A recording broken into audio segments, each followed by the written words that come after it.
জুবিন দাই নিজৰ জীৱন কালত সদায় কৈছিলে পলিটিক্স নকৰিবা বন্ধু কৈছিলে নাই পলিটিক্স নকৰিবা বন্ধু বুলি কৈছিলে আৰু হিদিনা অখিল গগৈ লৰেঞ্জ্যোতি গগৈ গৌৰৱ গগৈ ৰাজনীতি কৰা ধৰা পৰিলে হীৰেন গোহাঁই ছাৰে কৈ দিলে এইটো জুবিন গাৰ্গৰ ন্যায় বিচৰা আন্দোলন নহয় বোলে বিৰোধীৰ আন্দোলনটো এইটো বোলে ৰাজনৈতিক আন্দোলন ধিক্কাৰ দিব লাগে নাই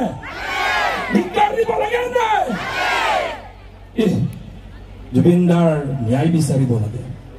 কিন্তু জুবিন দাৰ ন্যায়ৰ নামত ৰাজনীতি বন্ধ হ'ব লাগে কিয়নো জুবিন দাই কৈছিলে পলিটিক্স নকৰিবা বন্ধু আৰু আজি আমি জুবিন দাৰ নামত সকলোকে আমি আহ্বান জনাইছো কোনো ৰাজনীতি কৰিব নালাগে সকলোৱে জুবিন দাৰ ন্যায় পক্ষত এনেকে আজি যেনেকে ওলাই আহিছো সকলোৱে একেলগে ওলাই আহিব লাগে হয় না অসমৰ জনগণ এক হওক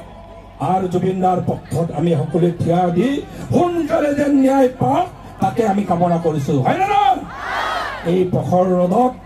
এনেকে সকলোৱে হিলদল ভাঙি আজি ওলাই আহি জুবিন দাৰ পক্ষত ন্যায় বিচাৰি সোনকালে যেন ন্যায় পাওক আৰু তেখেতৰ আত্মাই যেন শান্তি পাওক আৰু চিৰকাল জীৱন জুবিন দাই যেন অমৰ হৈ থাকক তাৰে কামনা কৰি পুনৰবাৰ আপোনালোকে এই পখৰ ৰদত বিভিন্ন জোনাৰ পৰা আৰম্ভ কৰি গুৱামুখ পিৰি বিভিন্ন জেগাৰ পৰা ইয়াত সমবেত হোৱাৰ কাৰণে